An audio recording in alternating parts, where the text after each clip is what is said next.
Quiero que por el día de hoy me acompañen a la epístola de Judas.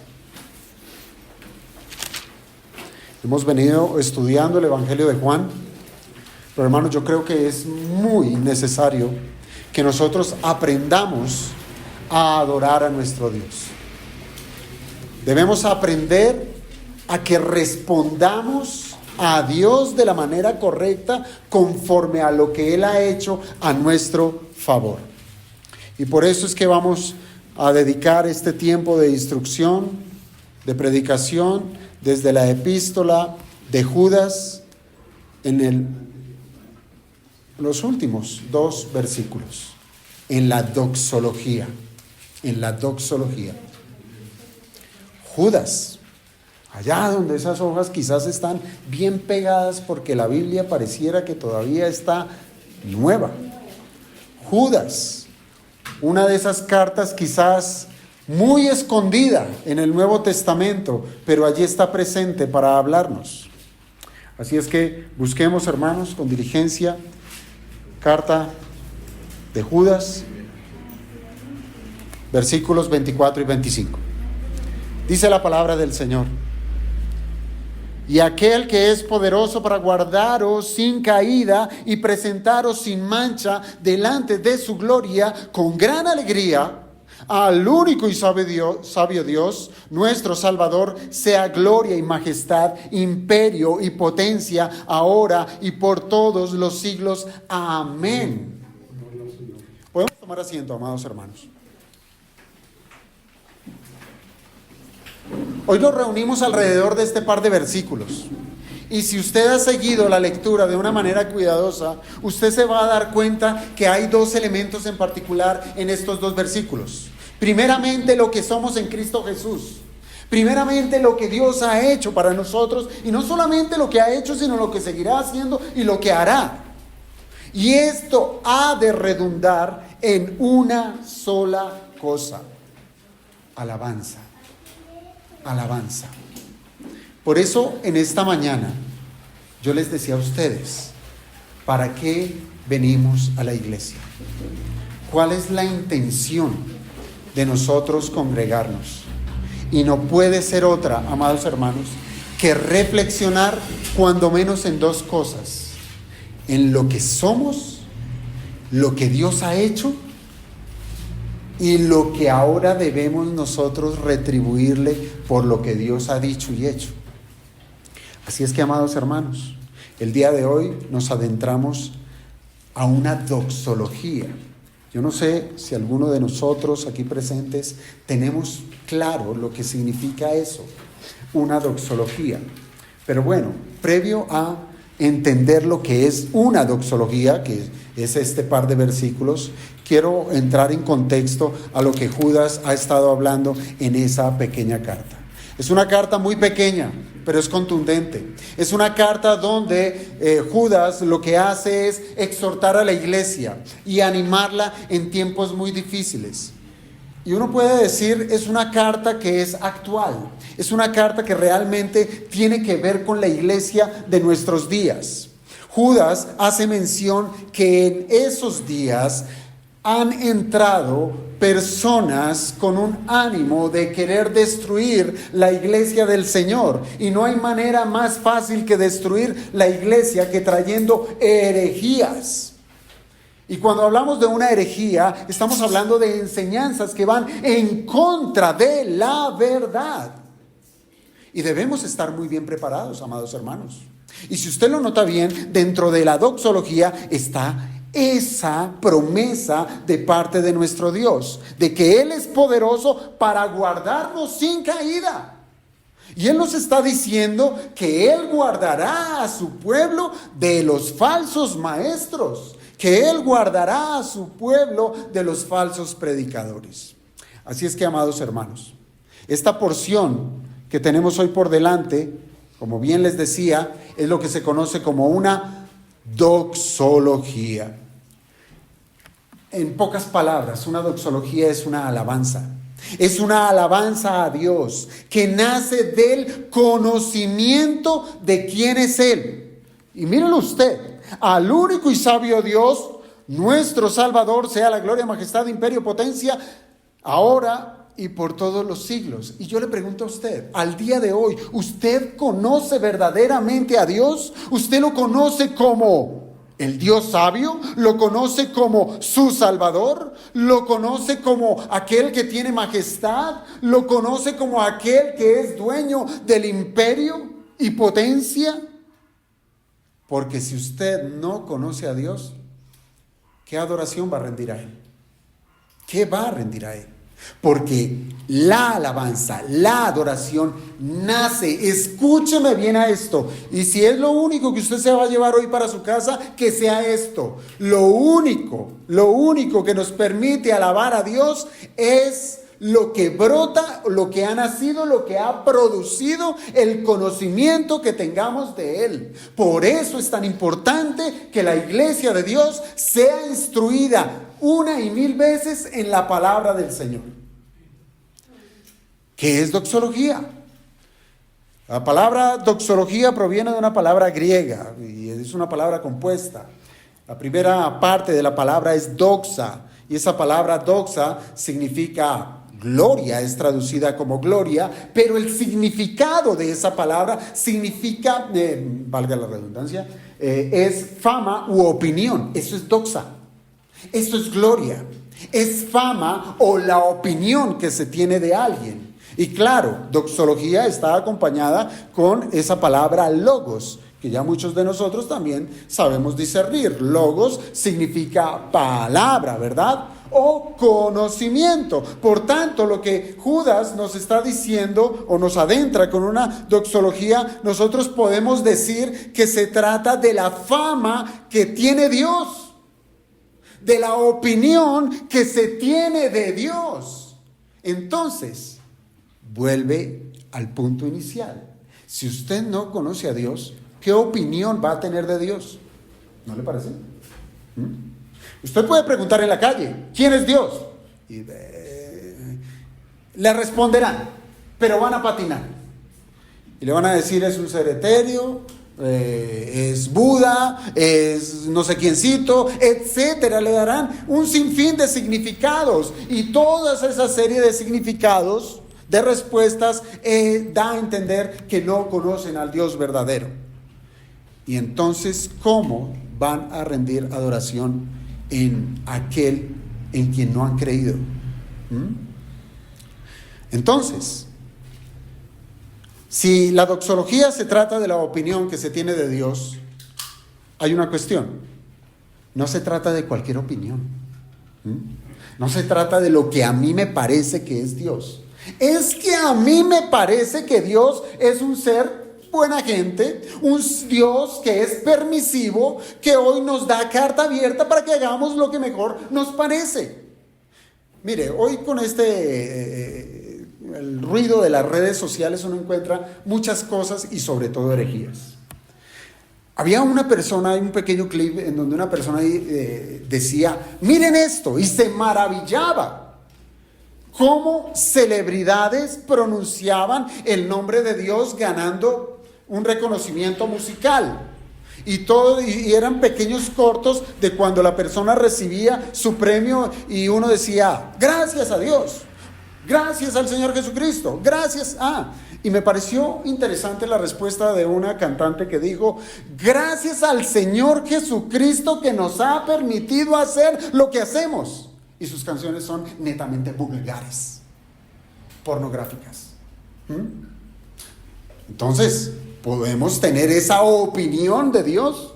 No, es una opinión completamente equivocada. Y la doxología, la gloria que le debemos a Dios, no puede estar en disposición de lo que a mí me parece. Y es allí donde nos equivocamos, incluso nosotros los cristianos, porque muchas veces hablamos de Dios de lo que a nosotros nos parece que es Dios. Pero hermanos, entienda esto. Hablar de la gloria de Dios, estamos hablando es de la reputación que Dios tiene. Los que somos padres, piénselo usted. Los que somos padres, muchas veces vemos cómo nuestra reputación se viene al piso cuando vemos que nuestros hijos están obrando en contra de lo que le hemos enseñado. ¿Sí? Allá va el hijo del pastor. Mírelo con quién está. Mire lo que está haciendo. No es el nombre de la persona, es el hijo del pastor. Es el hijo del hermano, es el hijo del cristiano, es el hijo de fulano. Entonces, tengamos cuidado, hermanos, que la doxología tiene que ver con la reputación que Dios tiene. Por tanto, tal opinión no puede proceder de ningún lado que no sea de su propia revelación. ¿Usted va a opinar de Dios? Tiene que hacerlo es conforme a lo que Él ha dicho de sí mismo. Si usted no está seguro de lo que va a decir de Dios, es mejor que calle boca. Hermanos, a través de la historia se han cantado muchas alabanzas a Dios. Y muchas hoy en día hablan de un Dios que es falso. De un Dios que no es el de la Biblia. Ay, eso sí, levantan manos, saltan de un lado para otro, cantando a un Dios que no es el bíblico. Pero también, hermanos, hay himnos que nosotros incluso cantamos, que son verdaderas doxologías, ¿verdad? Doxologías que están compuestas por alabanzas que resaltan su obra creadora y su redención. Nos hablan de quién es Él. Es decir, cuando cantamos, debemos hacerlo como bien lo dijo el apóstol Pablo, con entendimiento. Mire, lo que tenemos aquí en la cabeza no se nos dio únicamente para ponernos una gorra, un moño, lo que sea. No, para pensar. Y cuando adoramos, debemos adorar con la cabeza también, pensando lo que estamos haciendo, pensando en lo que estamos cantando y reconocer que eso que estamos cantando verdaderamente viene de la Escritura. Solo basta con ojear nuestros himnarios para podernos dar cuenta que cada vez que nosotros cantamos, ¿qué estamos haciendo? Alabando la grandeza de nuestro bendito Dios, alabando su poder, y además estamos alabando todo atributo que nosotros conocemos por medio de la Biblia, y esto se convierte en un motivo de alabanza, y solamente alabanza y adoración. Y a la luz de la Escritura, hermanos, el único que merece tal gloria, tal honra y tal poder, ¿quién es? Dios. Entonces, ¿por qué nos ponemos nosotros de primeros? ¿No lo ha pensado? Mire, razonamos y podemos contestar, el primer lugar es para Dios, el único que merece gloria es Dios, el que recibe el buen nombre es Dios. Pero ¿por qué nos ponemos nosotros en lugar de Él? ¿Por qué lo que le pertenece a Él lo tomamos como si fuera nuestro? Estamos usurpando el lugar de Dios. Estamos buscando ser adorados. Y el primer adorador somos nosotros mismos. Y el foco de adoración somos nosotros mismos. Entonces, las expresiones de alabanza con la que Judas está terminando aquí su carta, hermanos, no es la única que uno encuentra en la Escritura. La Biblia está saturada completamente de estas expresiones de loor y de gloria. Y si usted me acompaña por un momento nuevamente allá el primer libro de Crónicas, allá en el capítulo 29, que hoy estuvimos haciendo lectura, allí encontramos una doxología. Y no solamente allí, sino como les digo, en muchas otras partes de las Escrituras está saturada de doxologías. Aquí tenemos el primer libro de Crónicas, capítulo 29, los versículos 10 al 13. Escuche muy bien. Asimismo se alegró mucho el rey David y bendijo a Jehová delante de toda la congregación. Y dijo David, mire cómo es una doxología. Se tiene que decir: bendito seas tú, oh Jehová, Dios de Israel, nuestro Padre, desde el siglo y hasta el siglo. Tuya es, oh Jehová, la magnificencia y el poder, la gloria, la victoria y el honor, porque todas las cosas que están en los cielos y en la tierra son tuyas. Mire, está alabando al verdadero Dios ¿Por qué? Y da el por qué. Porque todo te pertenece. Conoce a Dios verdaderamente. Aquí el escritor, o más bien de quien se está hablando, de David, él conoce a quien está alabando, porque todo es tuyo. Sigue diciendo el verso 12: las riquezas y la gloria proceden de ti, y tú dominas sobre todo. En tu mano está la fuerza y el poder, y en tu mano el hacer grande y el dar poder a todos. Ahora pues, Dios nuestro, nosotros alabamos y loamos tu glorioso nombre. David, dando las últimas instrucciones al pueblo y a su hijo Salomón, quien le sucedería al trono, exclamó públicamente a la asamblea las palabras de alabanza que están aquí consignadas. Hermanos, no debemos callar lo que no debemos callar. Claro, desde Santiago nosotros aprendemos que hay muchas veces que debemos cerrar nuestra boca porque nuestra lengua es incontrolable y produce fuegos que realmente son una desgracia. Pero cuando abramos la boca, abrámosla públicamente, sin temor, con denuedo, reconociendo que Dios es bueno y ha sido eternamente bueno para con nosotros. ¿Por qué negarnos de hablar del Evangelio? ¿Lo ha pensado? Ay, es que a mí me da miedo, es que yo no sé, es que a mí me da pena. Pues no le dé pena, porque a Cristo no le dio pena ser colgado en una cruz donde morían los peores criminales. A Él no le dio pena llevar su causa sobre la cruz, y nuestra causa era una causa perdida, muertos en delitos y pecados. Así es que exclamemos las virtudes de nuestro bendito Dios. Así es que definitivamente, hermanos, estas palabras que pronuncia David aquí en Primero de Crónicas solo pueden brotar de un corazón que ha tenido una relación íntima con Dios. Entonces fíjese, conocimiento va atado a una relación con Dios, porque no es conocimiento por conocimiento, simplemente porque yo cojo un libro y me lo aprendo de memoria, entonces ya puedo adorar a Dios. Una persona puede llegar a memorizar mucha escritura y sin tener una relación con Dios. Usted o una persona puede saber lo que significa la redención, pero no ser un redimido. Entonces, ¿qué va a alabar? No lo va a hacer. Lo que nos muestra aquí esta porción es que de David brotaba un entendimiento claro de quién es Dios, pero por causa de una relación íntima para con Dios. Hermanos, no es de balde que la Escritura diga que el corazón de David es conforme al corazón de Dios. No es de balde. Y esto solo era una realidad en ciertos aspectos, entiéndalo bien. ¿Cuáles aspectos? La realidad de ser un hombre, una mujer conforme al corazón de Dios solamente es posible cuando obedecemos los mandamientos divinos. No piense que usted es conforme al corazón de Dios cuando está violando la ley de Dios.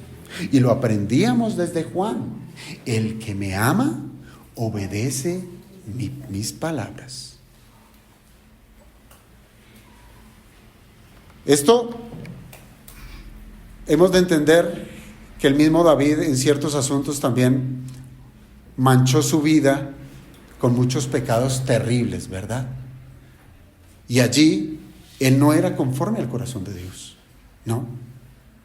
Tanto en sus días más oscuros como en los de victoria espiritual, David no cesaba de alabar, ya que para él buscar el perdón de Dios era algo importantísimo.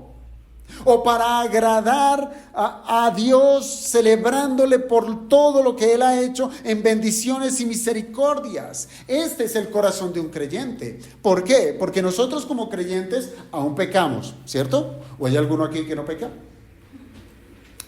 Bueno, todos pecamos, pero eso no significa que dejamos de alabar. Piénselo usted, y esto es una cosa que yo he sido también recalcitrante en decirlo. Muchas veces el cristiano deja de adorar, deja de asistir a la iglesia, deja de congregarse, porque es que pequé delante de mi Dios. No me siento apto para ir a estar con los hermanos. Me siento inmundo, me siento sucio. Sí, todo eso es verdad, es verdad. pero necesita la comunión con Dios, necesita adorar a Dios, necesita alabarle. Y si usted verdaderamente ha conocido a Dios, vendrá a reconocer que Él es un Dios justo y Él es un Dios misericordioso, que nos ha permitido a nosotros los creyentes tener un trono de gracia al cual poder acudir y pedirle perdón. Eso hizo David, el escritor del mayor número de salmos cuyos temas predominantes son la oración y la alabanza. Ahora, Judas no se queda atrás.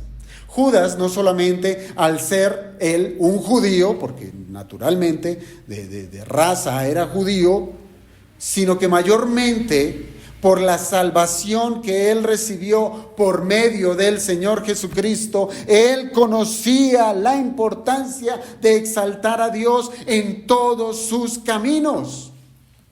Es decir, no es algo que solamente quedó en el Antiguo Testamento, es algo también del Nuevo Testamento, pero no solamente del primer siglo, sino también para nosotros. Así es que, hermanos, esta carta no sería la excepción, aunque trata de temas que son sumamente duros, y espero que dentro de sus lecturas hayan pasado por la carta de Judas, en donde se habla de temas sumamente duros, advertencias para la iglesia, y que a raíz de ellos debe los creyentes volver a sus deberes. Y Judas, de manera magistral, claro está, siendo guiado por el Espíritu Santo, resalta dos aspectos contundentes con los cuales cierra su carta en lo que respecta a esos dos últimos versículos. Hay dos aspectos y serán nuestros puntos del sermón. ¿Cuáles son esos dos aspectos? Primeramente, lo que hace Judas es identificar a Dios. Identifica a Dios como el único que es capaz de evitar la caída de los cristianos en manos de los falsos maestros. Esto dentro del contexto de la carta. Pero a nosotros lo podemos aplicar en otros contextos también. Pero en el contexto de la carta es eso. Evitar la caída de los cristianos en manos de los falsos maestros. Y en segundo lugar, Judas lo que hace es exaltar. Él exalta a Dios reconociendo que solo a Él le pertenece la alabanza. Y quiero darle quizás un mayor énfasis al primer aspecto y por tanto vamos a tomar un mayor tiempo en ello, claro, sin demeritar el segundo punto que es de grandísimo valor para nuestra adoración. Pero centrémonos en el primero. Primer punto, la primera afirmación que hace Judas es dejar en claro que Dios es quien tiene la capacidad de cuidar con poder a los que son suyos. Entonces, nuevamente, no hay manera de sentirnos desamparados. No hay manera de tener temor por causa de lo que las experiencias, las circunstancias de este mundo, los dolores de la vida nos traigan. No hay por qué. Aunque las amenazas parezcan terribles, óigase bien. Y aunque los mismos herejes quieran llegar a desolar a la iglesia, Dios siempre hará manifiesto su poder en medio de su pueblo. No hay por qué temer, hermanos. Y como lo dije en un principio, esta afirmación no puede salir de la invención del hombre, sino que debe tener un fundamento que es sólido, un fundamento verdadero. Solo la revelación de Dios pudo haber suscitado en Judas tal aseveración. Ahora, miren lo que dice el verso 24. Y aquel que es poderoso para guardaros sin caída. Ahora yo le pregunto, ¿usted sabe lo que significa que Dios sea poderoso? Porque es Él el quien está asegurando que Él nos guardará para mantenernos sin caída. ¿Usted sabe lo que significa que Dios sea poderoso?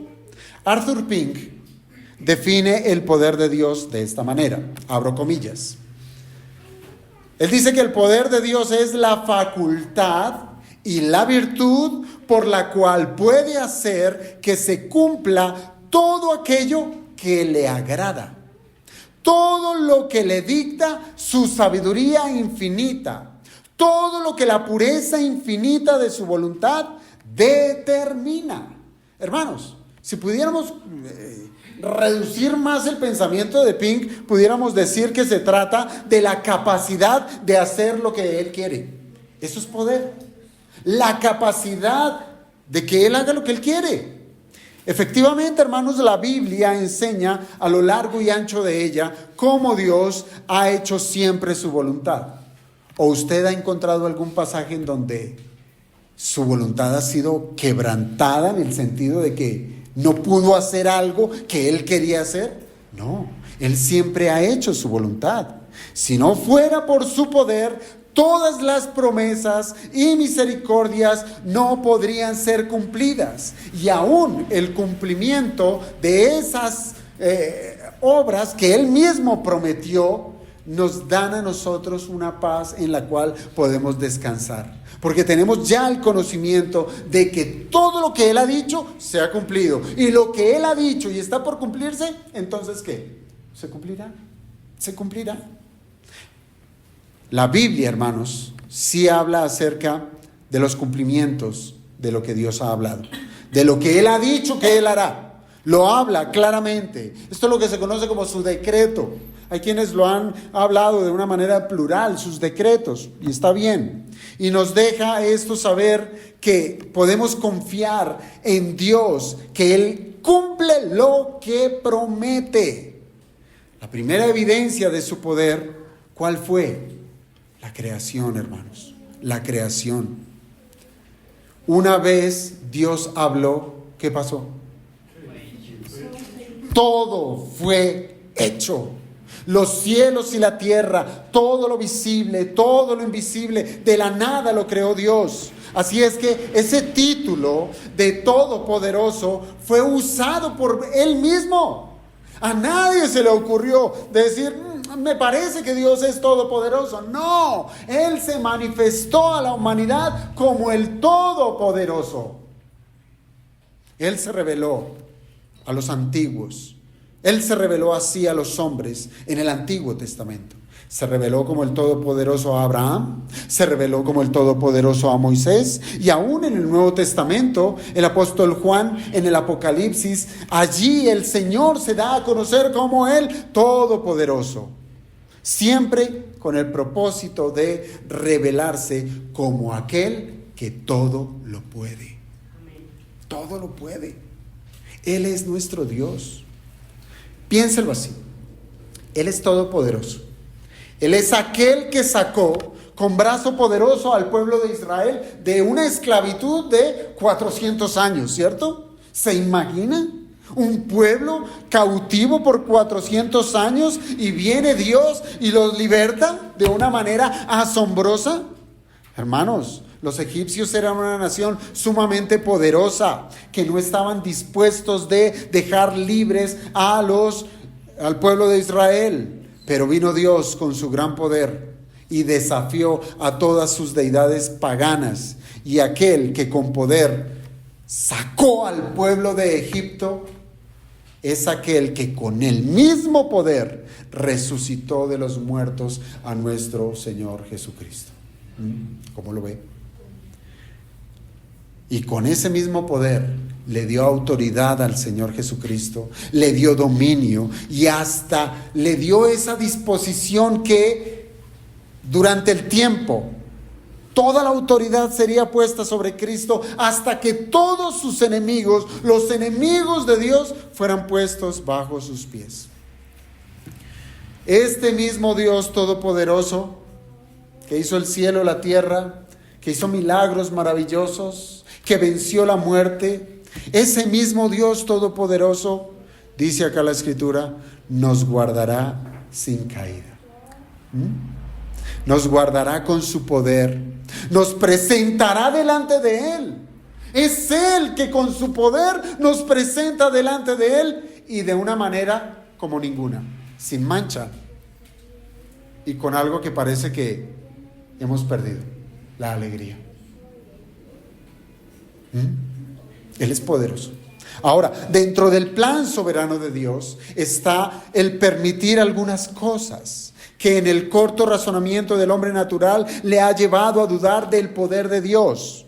Por ejemplo, ha cuestionado aún la permisividad de la muerte de su hijo en la cruz. Hay hombres que se han levantado en contra de la verdad, en contra de la doctrina, y han levantado preguntas sutiles con las cuales quieren envenenar el corazón de la iglesia. Y han dicho, ¿acaso Dios no es poderoso para salvar al hombre sin necesidad de sacrificar a su hijo? ¿Usted no ha escuchado ese testimonio? ¿Usted no ha escuchado ese pensamiento del hombre caído? Hermanos, eso está permeando las iglesias hoy en día. Las está permeando de manera tal que está haciendo tanto ruido que ya el hombre está volviendo a confiar en sí mismo, no en Dios, no en Dios. O hay también quienes han cuestionado, si Dios es bueno, si Dios es todopoderoso, entonces ¿por qué Él permite el mal y el sufrimiento en este mundo? Pareciera entonces para ellos que Dios no es tan poderoso, porque hay algo que se le está saliendo de las manos. Y de igual manera, hermanos, pudiéramos inquirir, ¿por qué permitió y aún permite la presencia de los falsos maestros en la iglesia? ¿No es verdad? ¿No es verdad que en su casa, donde están sus hijos, el Señor está permitiendo la entrada de falsos maestros que están contaminando las conciencias de los hermanos? Que hablan una cosa untada con verdad, pero hablan de su corazón caído. ¿Por qué? ¿Por qué, hermanos, el Señor permite exponer a sus elegidos a tal peligro? ¿No se ha dado cuenta de ello? Hermanos, esto no se trata de que Dios sea, o más bien que no sea todopoderoso. No se trata de dudar del poder de Dios, sino más bien se trata de su plan soberano, donde Él involucra no solo su poder, porque es allí donde nos equivocamos. Encapsulamos a Dios en una sola de sus atributos, cuando nos conviene. Dios es poderoso. Y cuando nos conviene, Dios es amor. Pero cuando empezamos a relacionar otras cosas como la justicia, la ira, etcétera, así como que nos hacemos los sordos. Y cuando Dios gobierna, que Él lo hace, Él involucra todo lo que Él es. Él involucra no solamente su poder, sino que también está involucrando sus demás atributos para hacer su voluntad. Involucra juicio. Porque pasan cosas. Quizás nosotros no lo podemos explicar, pero Dios trae juicio. Y la Biblia nos ha mostrado una y otra vez cómo Él trae juicio sobre esta raza humana caída. Entonces no nos rasguemos las vestiduras de por qué pasa lo uno, de por qué pasa lo otro, de por qué se enferma, de por qué muere, no nos rasguemos las vestiduras. Es la voluntad de Dios. Y bien dice la Escritura que la voluntad de Dios es ¿qué? Buena, agradable y perfecta. Ahora, que el hombre natural no entienda la voluntad de Dios, eso ya es otra cosa, ¿verdad? Es otra cosa. Entonces, la presencia del mal en el hombre no es por causa de Dios. No se trata de que a Dios el pecador se le salió de las manos. No, la cuestión del pecado del ser humano tiene que ver por la caída de la humanidad, ¿cierto? Y lo que Dios hace es usar el mal y es usar ese sufrimiento no para que el creyente sufra o para que escape de él, sino para hacerle capaz, para prepararlo con el fin de que pueda soportar con dignidad, con integridad, con esperanza todo lo que este mundo caído ofrece. Y ahí está la parte bonita de este asunto. Porque es que el Señor no nos está liberando de que no nos vamos a enfermar, de que no vamos a sufrir alguna situación de quebranto económico. No, el Señor no nos está guardando de esas cosas, de desamores, qué sé yo. No, el Señor lo que está haciendo es capacitando a su pueblo para resistir y para que nuestra mirada esté siempre puesta en aquel que lo puede todo. En ese proceso Dios, ¿qué está haciendo? Algo magnífico. Y es que Él nos está apartando del pecado. En ese proceso. Él nos aparta del pecado y nos está acercando a Él por la redención. Y nos capacita para que nos apartemos del mundo. Para que nos apartemos de todo aquello que contamina.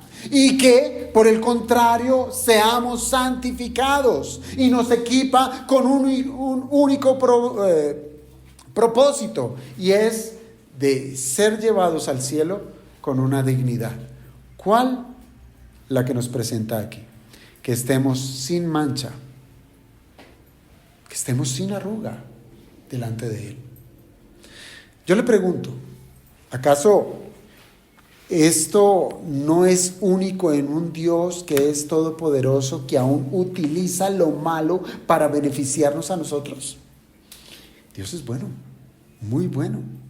Nosotros, en nuestra pequeña mentecita de pollo, que a veces no podemos compararlo con otra cosa, pensamos, pero ¿por qué Dios me pones esto? ¿Por qué esta prueba? ¿Por qué esta dificultad? ¿Por qué no creen? ¿Por qué mis familiares? ¿Por qué se murió? ¿Por qué? ¿Por qué? ¿Por qué? Y si el Señor quisiera respondernos, Él diría, por tu bien.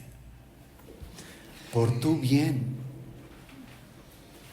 Hermanos, de verdad necesitamos zafarnos de tantas cosas que nos están amarrando hoy en día y que nos están ocultando la verdad. La verdad.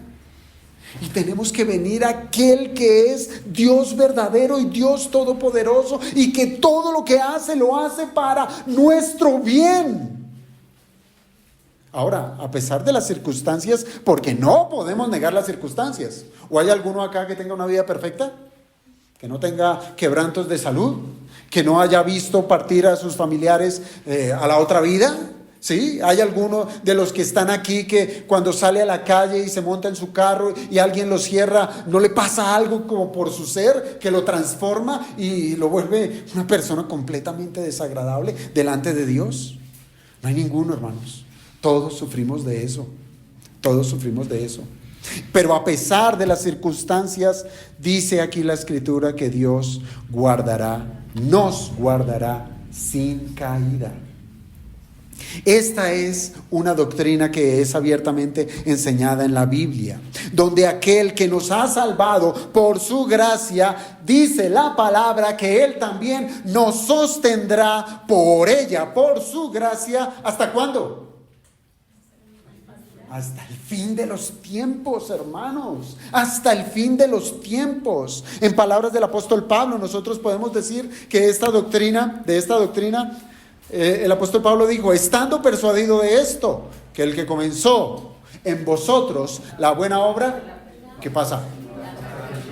La perfeccionará hasta el día de Jesucristo. La vida del cristiano no es un eterno estanque. ¿Sí sabe qué es lo que pasa con el agua que se estanca? Se pudre, huele a feo, no sirve para nada. ¿Sí? El cristiano no es agua estancada. Bien dijo el Señor a la samaritana, de ti brotarán ríos de agua viva. Somos un río de agua viva. El Señor nos ha puesto en la disposición de este mundo para que no seamos estancados, sino porque Él ha prometido que nos guardará sin caída. Esto significa santificación, que Él nos santificará y nos hará como Cristo hasta en aquel día en que seamos presentados delante de Él. Cuando nos veamos cara a cara con nuestro Señor, usted va a ver un espejo. ¿Y a quién va a ver? A Cristo reflejado en su vida. Así es que en el contexto de esta carta de Judas, hermanos, nosotros podemos decir que estamos seguros de que Dios nos ha hecho aceptos en el amado cuando nos eligió para ser salvos. Y a pesar de los falsos maestros y de sus doctrinas apóstatas, el Señor Dios, Él continúa haciendo su obra en nuestras vidas, alentándonos al amor, alentándonos a la paciencia, impulsándonos a sostener un gozo inefable. Y Él, el que es poderoso, nos seguirá guardando en la esperanza y en las demás virtudes que proceden solamente del Santo Espíritu. Solamente de Él. ¿Hasta cuándo? hasta que quede completamente terminada su obra. Esto es lo que está haciendo el Espíritu Santo en su vida. ¿Sí? Aunque usted diga, uy, pero esto duele. Sí, duele. ¿Es que acaso no va a doler un pecado enquistado en su corazón? Quíteselo. Usted no puede, primero que todo. Pero el Señor sí lo va a hacer y eso va a doler. Cuando nos quita todas aquellas comodidades que nosotros decíamos, ay, qué chévere, cómo me siento de bien, mire lo bueno, gano plata, pero de una manera que no es la correcta, ¿sí? En donde trabajo en el día del Señor, en donde hago lo que es opuesto a lo que el Señor ha mandado. Cuando el Señor empieza a quitar todo eso que verdaderamente estorba, va a doler, pero nosotros como hijos de Dios podemos decir, alabado sea el bendito Dios que con su poder nos está guardando para que no caigamos, Yo alguna vez les pregunté, piense usted de manera hipotética, no es verdad, ¿qué pasaría si la gracia fuera quitada? La gracia de Dios fuera quitada por un segundo de su vida. Solo bastaría ese segundo para que usted cometiera el pecado más ruin y claro, y directo al pailón 40 del infierno. No hay más. Pero ¿por qué no hemos caído de tal manera? Porque el Señor nos guarda. Él nos ha guardado. Dios guardará a los suyos para que no caigan en apostasía. ¿Sí sabe qué es la apostasía? Es negar a Cristo.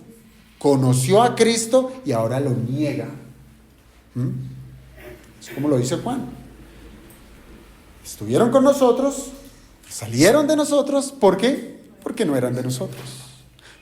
Estuvieron en medio de la iglesia, conocieron a Jesucristo, conocieron su salvación y ahora están en apostasía.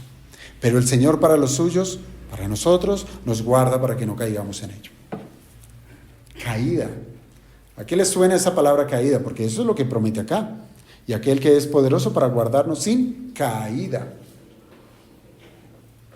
La palabra caída que está usando aquí Judas es una palabra interesante. ¿Por qué?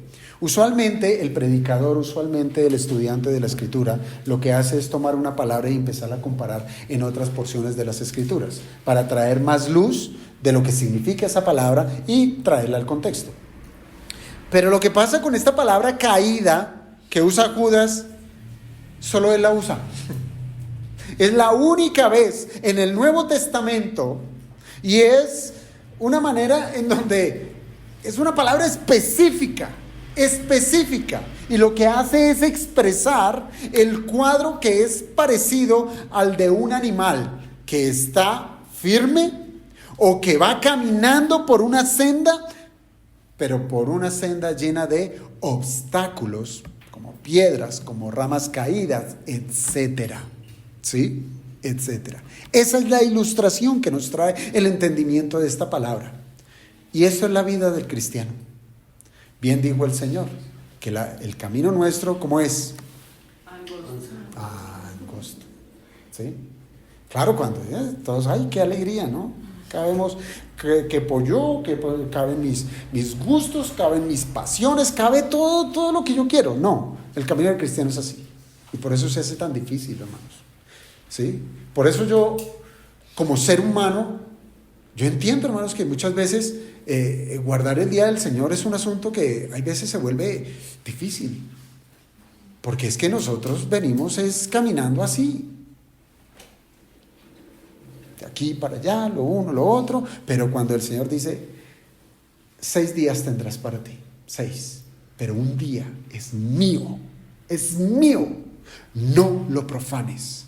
Entonces ahí es donde ya uno empieza como que me toca dejar esto, me toca quitar esto, el plan del fin de semana se me dañó, yo quería estar con mis amigos, yo quería ir al cine, yo quería ir a la piscina, yo quería, pero ahora el Señor que nos está diciendo, es para tu bienestar, es para tu salud, Entonces, la caída, esa palabra caída nos muestra eso, que estamos caminando por un terreno que es difícil, muy difícil. Así es que este uso que le está dando Judas con esta palabra, tiene la idea de que el creyente va por un camino estrecho. Y es eso mismo lo que predicó nuestro Señor Jesucristo allá en el Sermón del Monte, que a pesar, óyese bien, de las dificultades que son reales y que son de todos los días, hay posibles caídas. Nos vamos a tropezar, nos vamos a caer, ¿sí?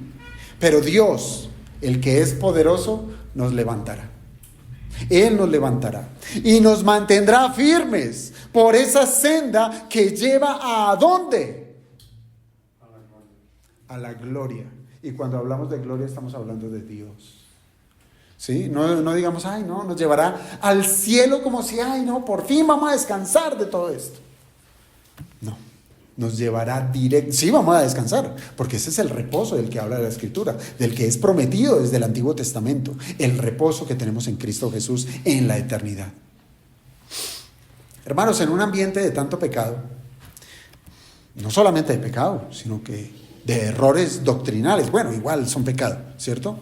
Minado de errores doctrinales, pareciera que lo único que nos compete es sentarnos a esperar una intervención divina de una manera sobrenatural. ¿No que eres todopoderoso? Algo así como si esperáramos, como el caso de Enoc: Señor, sácame de este mundo. O como le ocurrió a Elías, de una manera sobrenatural que también lo sacó de este mundo.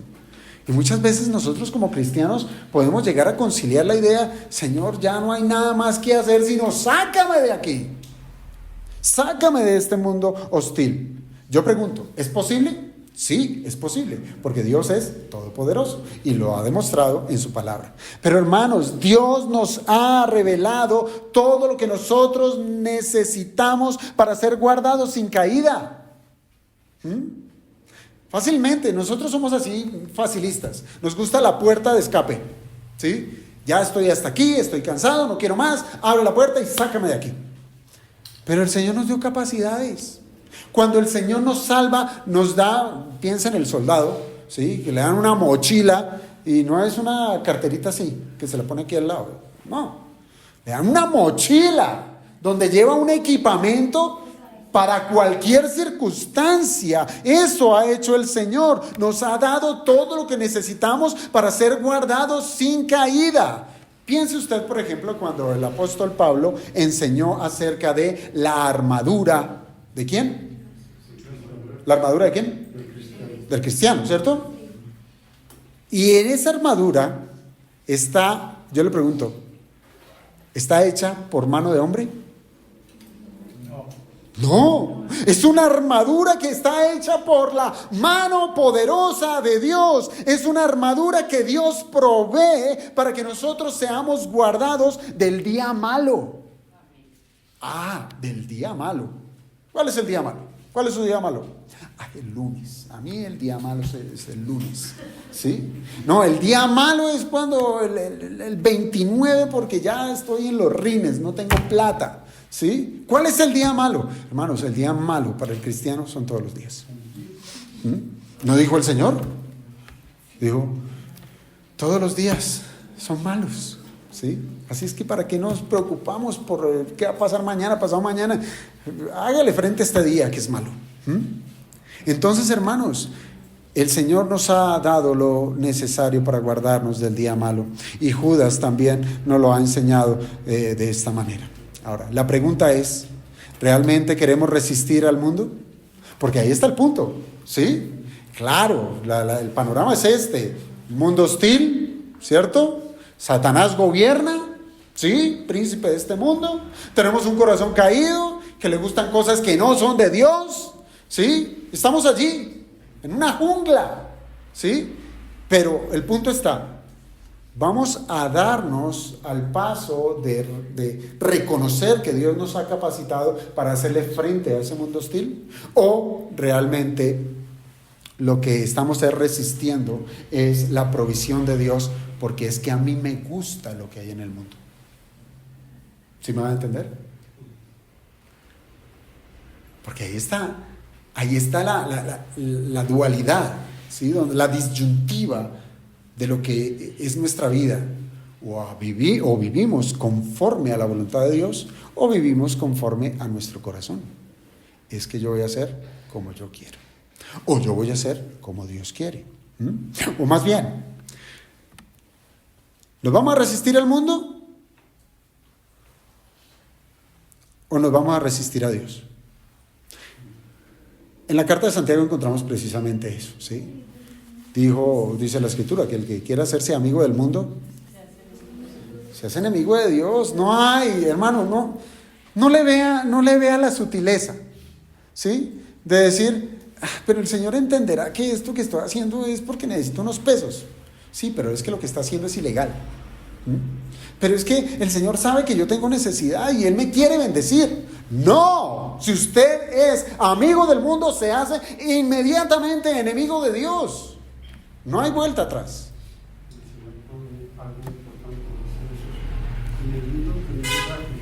Así es. Entonces, el Señor no nos ha dejado desprovistos, hermanos. No nos ha dejado desprovistos de su gracia en la tierra. Él nos guardará sin caída cuando usamos su provisión. Y cuando llegue aquel día, nuestro estado eterno comenzará a ser cuando seamos presentados sin mancha delante de su gloria con alegría. Esa es la meta, hermanos. Esa es la obra perfeccionada de Cristo en el creyente, la glorificación. Estamos ahorita en un proceso de santificación. Hermanos, aquí ninguno de nosotros va a ser perfecto. No. Por eso necesitamos de la gracia de Dios. Necesitamos de su Espíritu. Necesitamos de la iglesia. Necesitamos de buenos predicadores. Necesitamos de buena enseñanza. Necesitamos de la oración. Necesitamos de vivir en comunión como una verdadera iglesia. En paz, en comunión, guardando siempre la unidad en el Espíritu. Necesitamos todo eso. Y aún así no seremos perfectos. Solo hasta aquel día.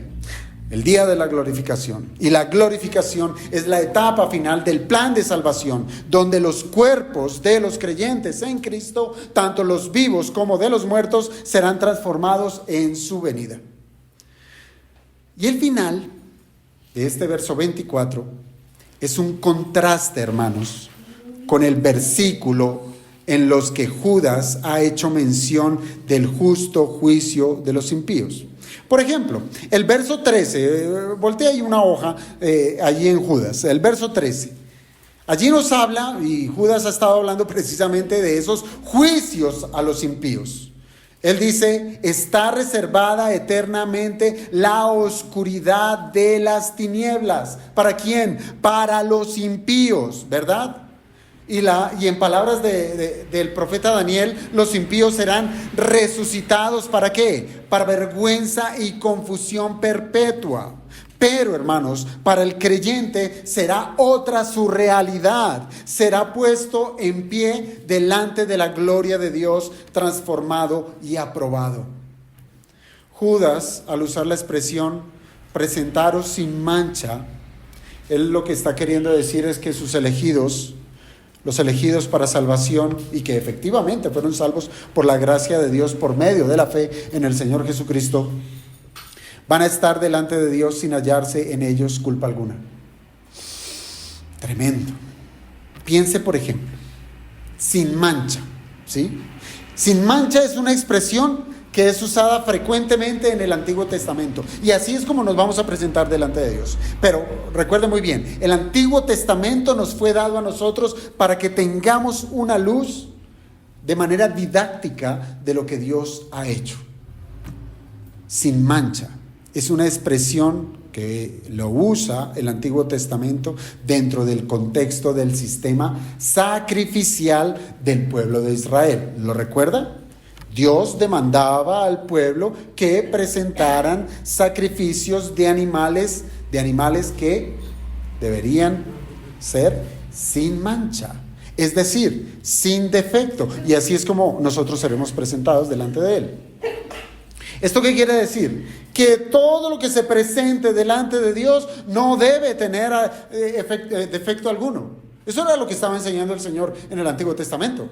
Y esa es la realidad que Él va a cumplir. A sus elegidos los va a presentar sin mancha y sin defecto delante suyo. Así es que ese sistema sacrificial del Antiguo Testamento, del Antiguo Pacto, lo que estaba apuntando era a un sacrificio supremo. ¿Lo recuerda bien? ¿A cuál sacrificio? Al sacrificio de nuestro Señor Jesucristo. Y tal como lo registró el escritor a los Hebreos, dice la Escritura que Él se ofreció a sí mismo sin mancha a Dios. Sin mancha. Y nosotros en Cristo también seremos presentados delante de Él como sin mancha. Pues nuestro Cristo murió en nuestro lugar, ganando para nosotros justicia. Somos declarados justos en Cristo Jesús. Ya no debemos nada, hermanos. No debemos nada. Y en la glorificación, ese pecado residual, eso que todavía allí estorba nuestra vida, va a ocurrir algo, y es que esto será quitado. Seremos libres de la capacidad de pecar y solo podremos no pecar. Eso será lo único posible, no pecar. Entonces, yo pregunto, ¿cuál será la consecuencia cuando esta esperanza sea cumplida? Piense todo lo que ha hecho el Señor. Nos salva, nos guarda de la caída, que a pesar de que nosotros no entendamos, pero el Señor está obrando todo para nuestro bien, para santificarnos, para hacernos más como Cristo. Y no solo eso, sino que ya al final de los tiempos, cuando nos quite de esta vida, nos presentará delante de Él sin mancha. ¿Cuál será la consecuencia de eso? Bueno, dice aquí la Escritura que la alegría. Estaremos delante de Dios con gran alegría. Hermanos, el plan de Dios habrá alcanzado su propósito. Y eso lo estudiamos desde los catecismos. Recuerde usted, ¿cuál es el propósito del hombre en esta tierra? ¿Cuál es? Glorificar a Dios y disfrutar de Él. Alegría. Pero esto no solamente será una condición escatológica, sino también una condición actual. ¿Cuál? Que debemos glorificar a Dios. ¿Cuándo? Hoy. Y debemos alegrarnos de Él. ¿Cuándo? Hoy. El plan de Dios, en su momento, claro, alcanzará ese propósito de una manera perfecta. Que delante de Él seamos presentados su iglesia como una iglesia gloriosa, que no tiene mancha, que no tiene arruga, que no tiene nada de esas cosas, sino que sea una iglesia santa y sin mancha. Qué bendición, ¿no le parece? Una iglesia en donde ya no vamos a tener esos, es que el pastor dijo, es que el hermano, es que... Nada de eso, todos esos ruidos serán quitados. Todo lo que Dios prometió será cumplido con amplitud. Pero no habrá mayor razón que produzca semejante gozo que estar en la presencia de nuestro Dios por toda la eternidad. Ese es nuestro verdadero gozo. Si verdaderamente hemos entendido la Escritura, la alegría del cristiano es estar donde Cristo está. Yo le pregunto hoy día domingo, ¿dónde está Dios? En medio de su pueblo, que le adora.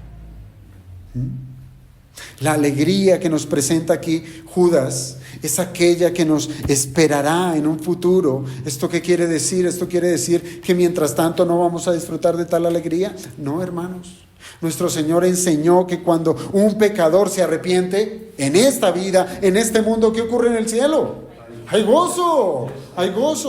Entonces, si hay gozo en el cielo, en la tierra no debe haber gozo cuando un pecador se arrepiente. Debe haber gozo.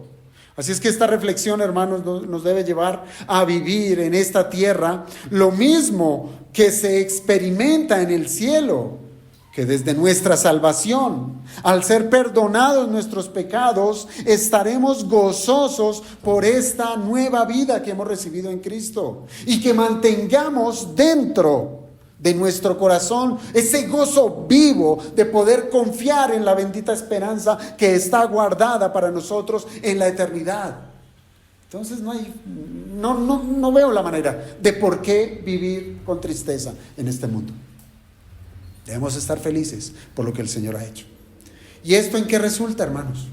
¿En qué resulta la obra del Señor a favor nuestro? Esto resulta en que el cristiano ha de exaltar, reconociendo que solo Él le pertenece la alabanza. Es a Él y nada más que a Él. Y este es el segundo punto, muy corto, no me voy a extender en ello.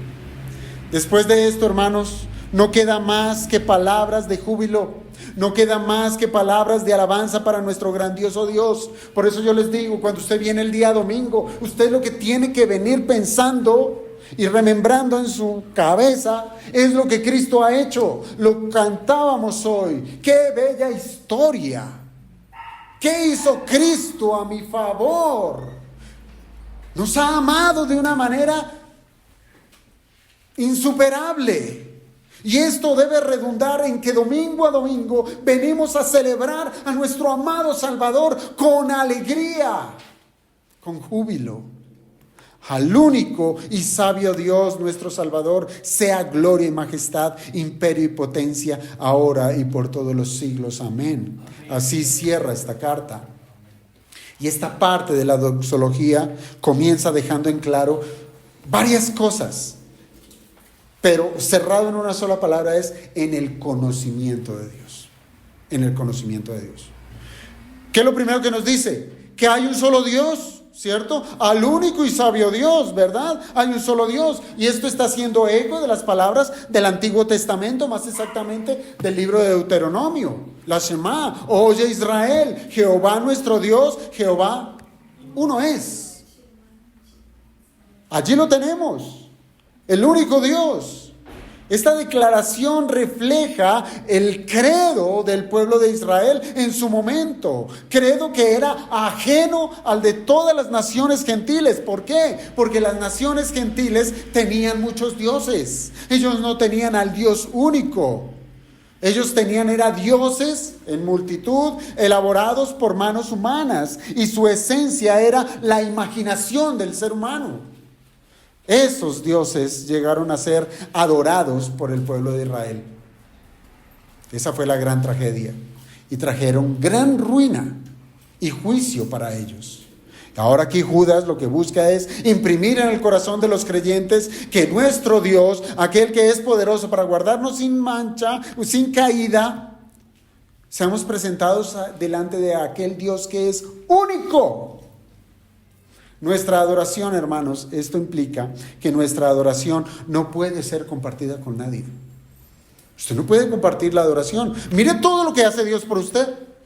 Y ahora usted le va a dar gracias a su trabajo. Usted le va a dar gracias a su familia. Usted le va a retribuir a su amigo, a su amiga, a su novia, a lo que sea.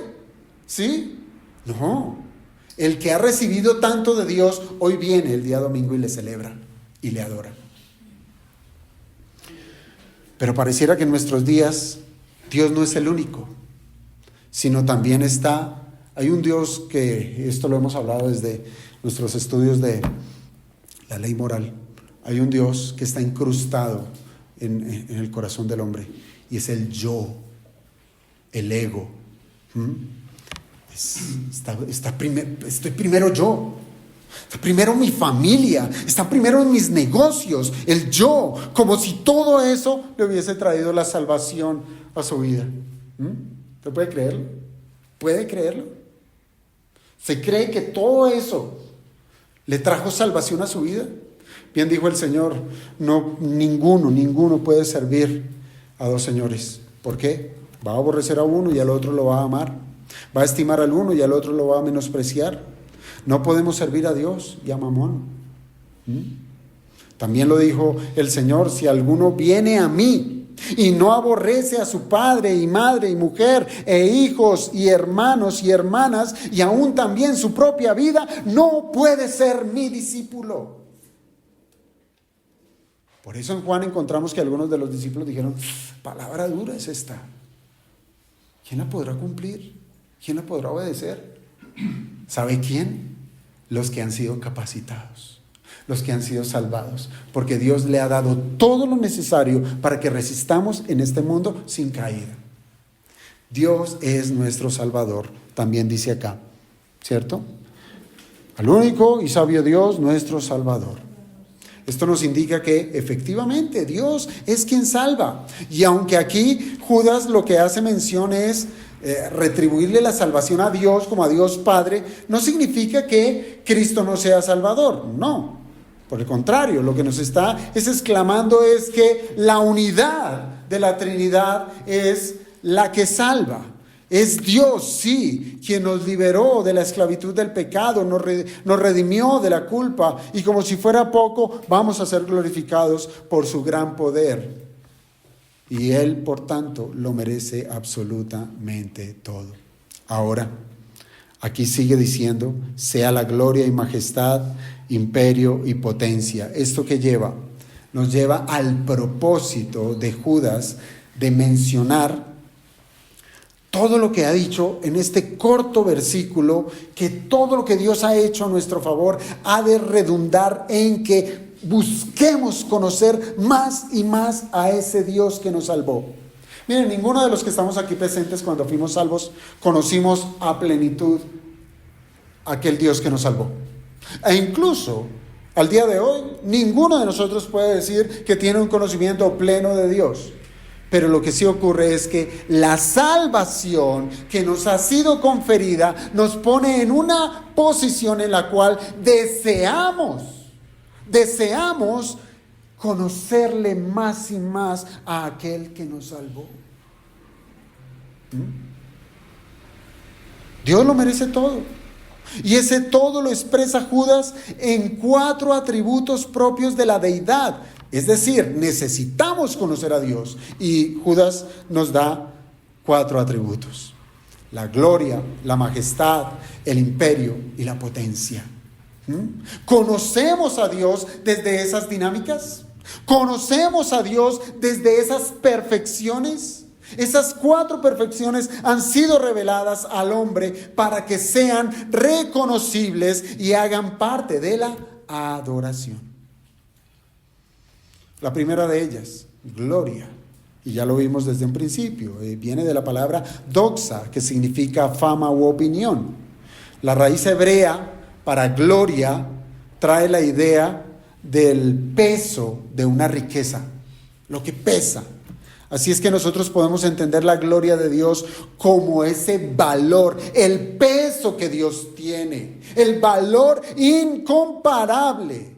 Y es que se usa así para presentarse delante de los hombres, revelando su naturaleza. Algunas veces Él lo hizo revelándose por medio de fenómenos físicos, esa zarza ardiente, o esa columna de nube, esa columna de fuego, etc. Pero la mayor expresión de la gloria de Dios tuvo un lugar hace un poco más de 2000 años, y es Cristo. Él es la gloria de Dios.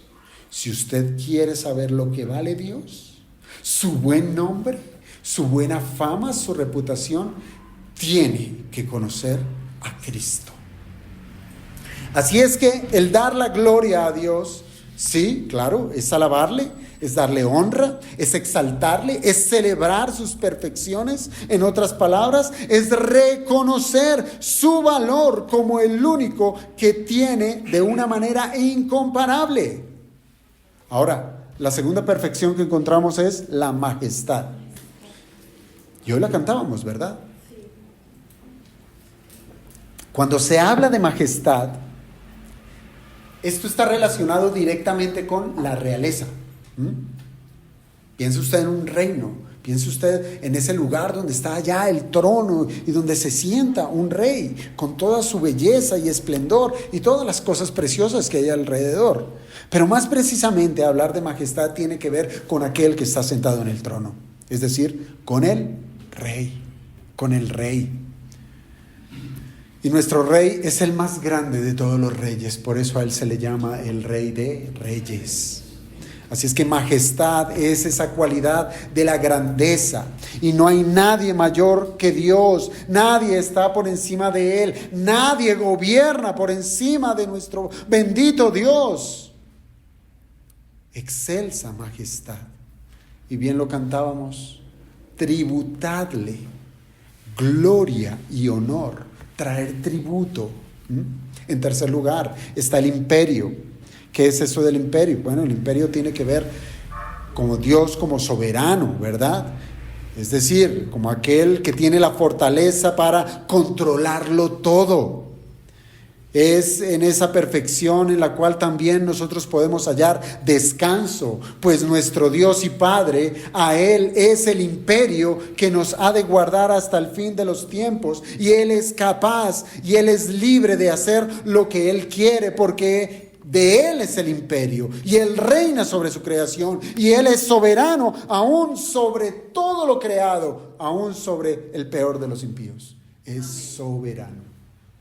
Ninguno se le escapará. Todos, si no se arrepienten, pasarán delante de Él y confesarán: Él es el Señor. Pero será tarde para ellos, será muy tarde, y serán condenados. Y la última referencia que tenemos aquí de las perfecciones que nos presenta Judas es la potencia. Potencia que está ligada con el imperio, claramente, pero su énfasis está en la autoridad, es decir, el poder que Él tiene para gobernar. Solamente Dios, óigase bien, tiene el derecho de hacer lo que Él quiere. ¿Solamente quién? Dios. ¿Usted tiene derecho de hacer lo que usted quiere? No, y grábeselo en su cabeza, repítalo como un mantra si eso es lo que quiere, pero entiéndalo: nosotros, las criaturas, los seres humanos, no tenemos el derecho de hacer lo que nos plazca. Estamos sometidos a la potencia de Dios. Solo Dios tiene el derecho de hacer lo que Él quiere. Él es el único que tiene autoridad sobre la creación, sobre nosotros.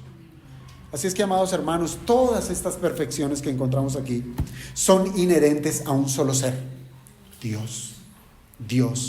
A un Dios que es inmutable, un Dios que no cambia. El Dios de Abraham, el Dios de Isaac, el Dios de Jacob es el mismo Dios de Judas y es el mismo Dios nuestro.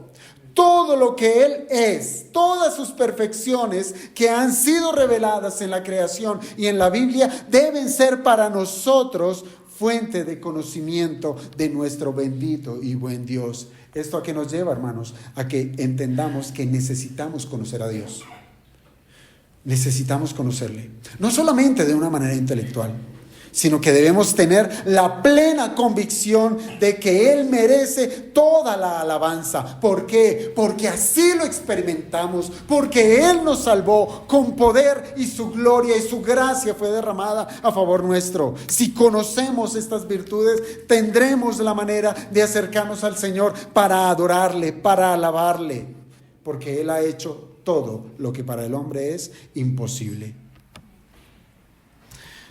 Para reconocer su excelentísimo plan a favor nuestro, y que muchas veces nos quedamos cortos en tal entendimiento, hermanos, debemos meditar constantemente en que toda la obra de nuestro gran Dios se desprende de su naturaleza y de su esencia en quién es Él, hermanos.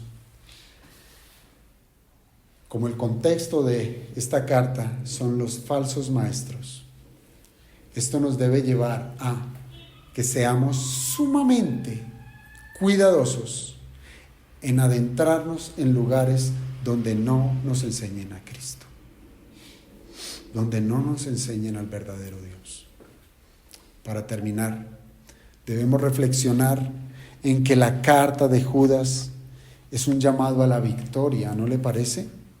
Que a pesar de los peligros que pueda la iglesia pasar, a pesar de nuestras propias debilidades, hermanos, nunca vamos a quitar la mirada de nuestro Dios, cuya reputación le precede y le hace digno de alabarle. Las fuerzas para hacer frente a lo que patrocinan una serie de mentiras y herejías en medio de las iglesias, hermanos, las fuerzas para poder hacer frente solamente vienen de Dios. Él nos da toda la capacidad, nos da su Biblia, su Espíritu y todo eso para poder enfrentar esas herejías que hoy cada vez más se levantan. Cristo habita en medio de su iglesia. Él sostiene a su iglesia por medio de su palabra. Él guardará a todos sus elegidos por el poder de su Santo Espíritu.